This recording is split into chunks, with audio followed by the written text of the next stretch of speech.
li ñu wane mooy l'essentiel des communes yi ne ci réewum Sénégal mi ba léegi mi ngi ci loxoy Benno Bokk Yaakaar yi leen ci échappé kes néew ñoom yoruñu ko woon sax dañ ko doon wuti faruñu ko am. waaw mais Moustapha nga may ma rek avant may répondre sa question. ma laaj Bara. vas-y. Macky Sall bi doon wax démb c'est le président de la République ou le président de Benno Bokk Yaakaar. parce que démb doon na wax naan yoruma ko woon. Macky bu doon wax démb. sama yoruñu ko woon c'est Macky président de la République ou Macky Tu président Benno. les deux à la fois. Un président de la République. Oui. Il a toujours casquette politique. dafa jafe nga séparer ñaari casquette yi. chef d'état la. mais Chef aussi bu politique lay def. parce que politique moo ko yóbbu ba mu nekk chef d'état. Ok. C'est bon. kon ku jàpp ne président de la République dafa war a nekk rek président de la République da ngay nax sa bopp. D'accord. président de la République day politique. d'accord. Ok. c'était ça la question de Mame Birame. Voilà. Allez-y. li tax ma poser question bi mooy ñaari sujet yi mu développé. homosexualité ak locale yi. homosexualité président moo doon wax. oui. mu ne tant que je serai président de la République. très bien donc président moo doon wax. mais ki ne élection yi maa ko gagné à 80% kooku kan la. chef Benno. chef Benno. Oui. léegi est-ce que c'est normal président de la République toog sol ñaari casquette. bu ko ci neex jël. waaw dans ce cas-là bu nekkee c'est admis nit ñi dinañu mën a ñi far ak moom dinañu mën a comprendre également yenn critiques yi nga xamante ne ni ñi farut ak moom dinañ ko ko adresser.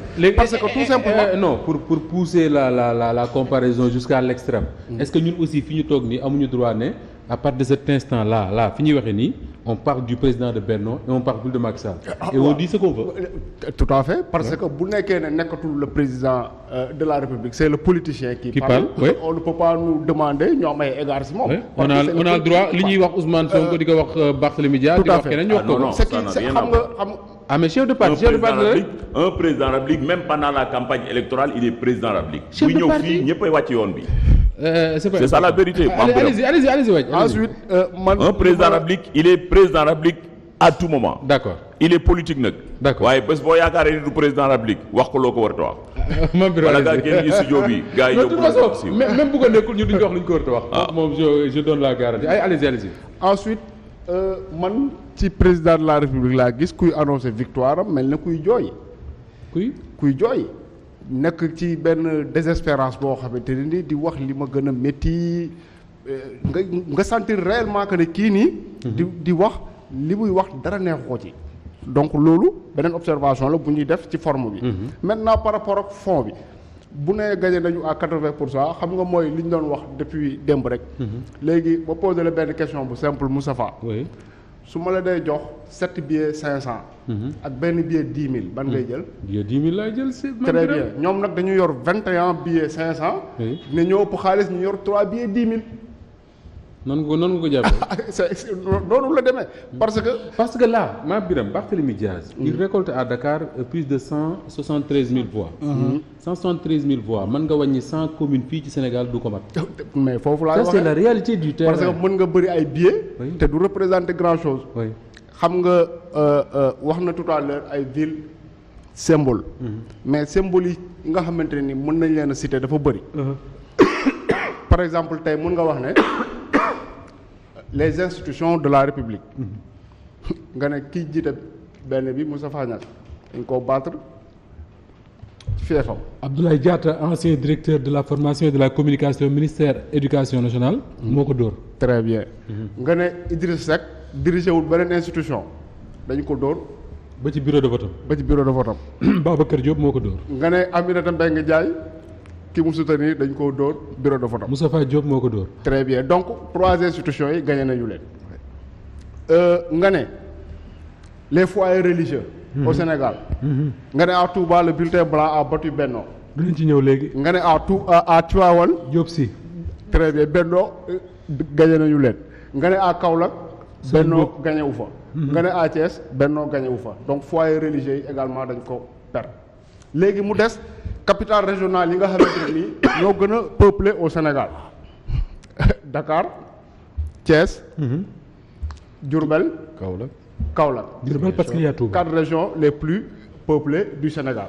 donc mooy li ma lay wax mën nga bëri ay billets mais en vérité ki nga xamante ni yor na 3 billets mën na la ëppale xaalis léegi ce qui élection yi man. ça c'est une analyse bawol comme yéen ñaar aywa. ma ne xam nga depuis bërki démb. ñu ngi dégg certains responsables de l'APR génn di def ay déclarations.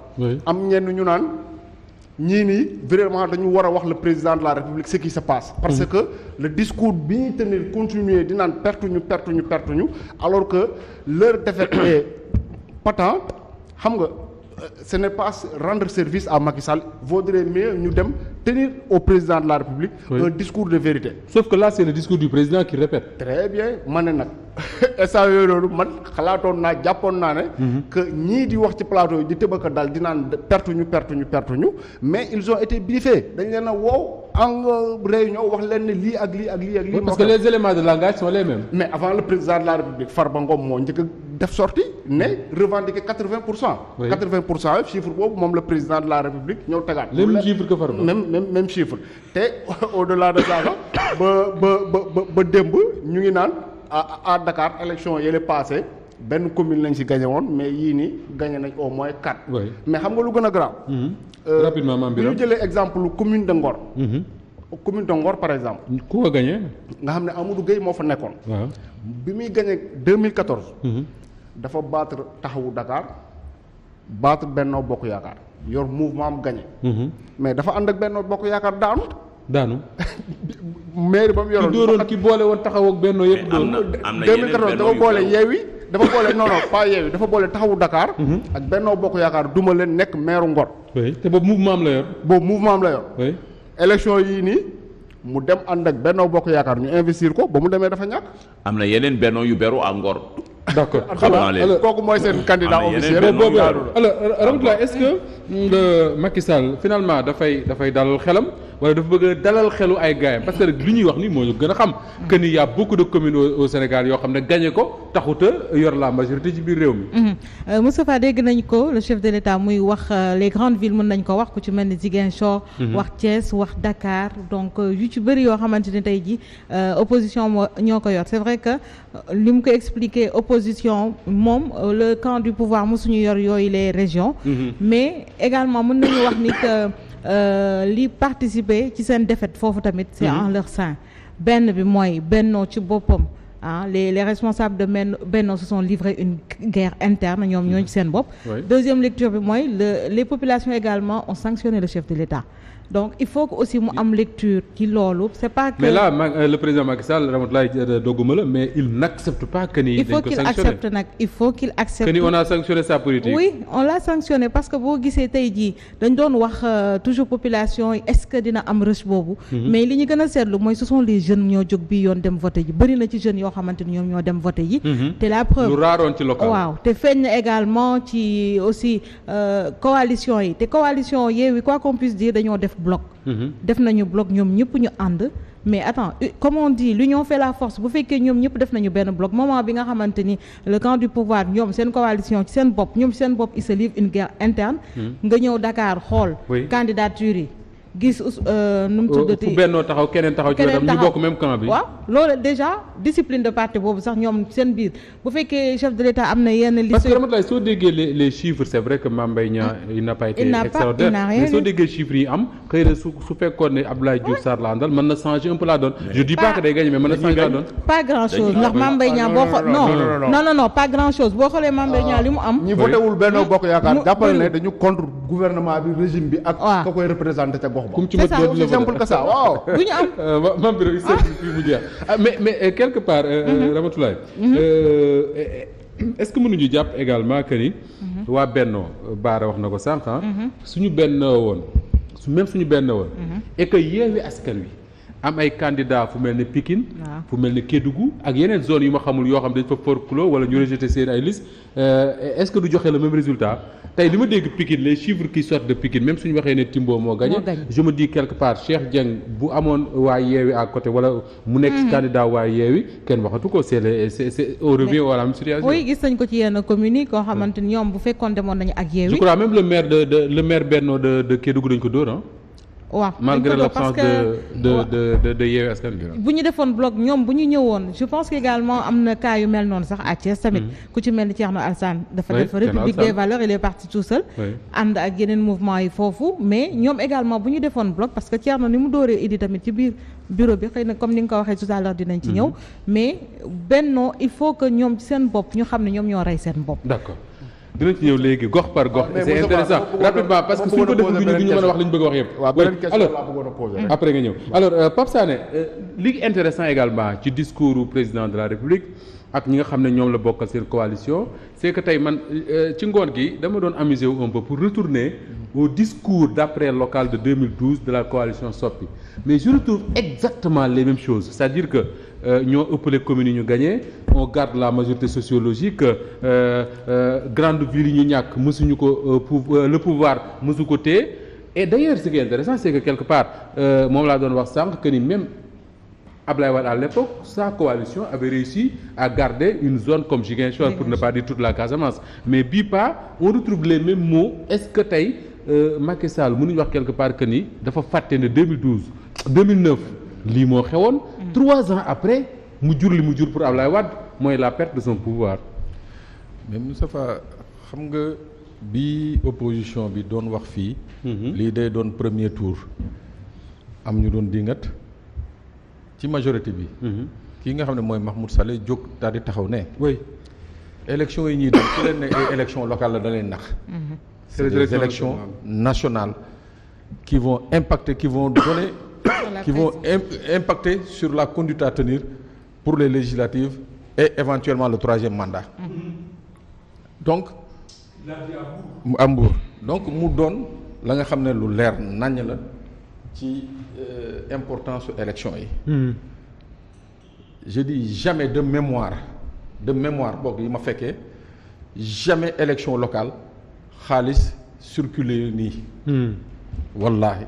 campagne bi neexoon na moom bon xaalis circulé nii de mémoire mosuma ko gis léegi pourquoi élément de langage yi. les mêmes 2009 nekk les mêmes. oui et pourquoi ça risque de tromper le pouvoir. parce que bu ñu jëlee les mêmes éléments de langage jël le même contexte en 2009. dañu gagné symboliquement ay villes.